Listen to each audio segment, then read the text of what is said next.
One of the great aspects of this whole cruise, of course, all of the great entertainment, all kind of different acts, and we're joined by three distinct talents right now. Give it up for Moni Love, Uncle Charlie Wilson, and Vesta.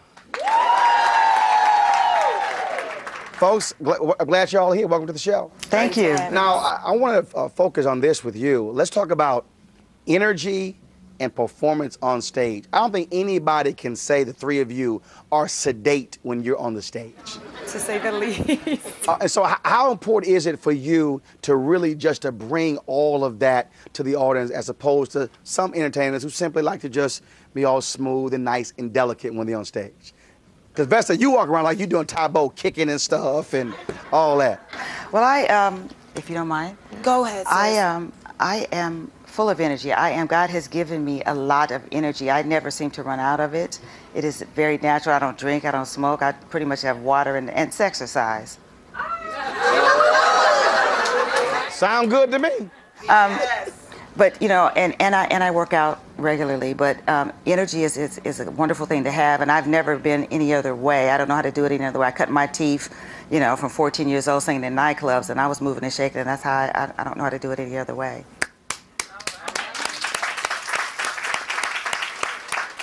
Honestly, every time I get on stage, I think about all the women entertainers that are important to me, and every time I get on stage, I'm visualizing myself doing them proud.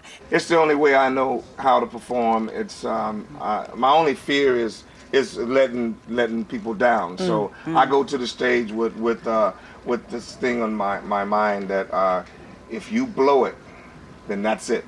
And so that's all. I go to the stage with everybody in this room in mind, and to try to please every person out there. And I know a lot of people, so a lot of us don't look at it that way. They don't perform that way, and you know, every few people just they're pacing and things like that. But I've changed the way I put a facelift on what R&B staging should be like, and I'm just trying to take that to another level. How do you maintain that edge, if you will, to remain relevant for audience after audience, generation after generation? In order to stay relevant, I just think as long as, like my current record, the tracks are current, you know, and as long as I'm gonna be Vesta, so no matter what I put myself on top of, it's going to be that, you know. But I tried to make sure to have relevant tracks. I didn't want to sound like the Vesta of 1990 or the Vesta of 2007. I wanted it to be 2011. But what I consistently try to do is make sure that I interject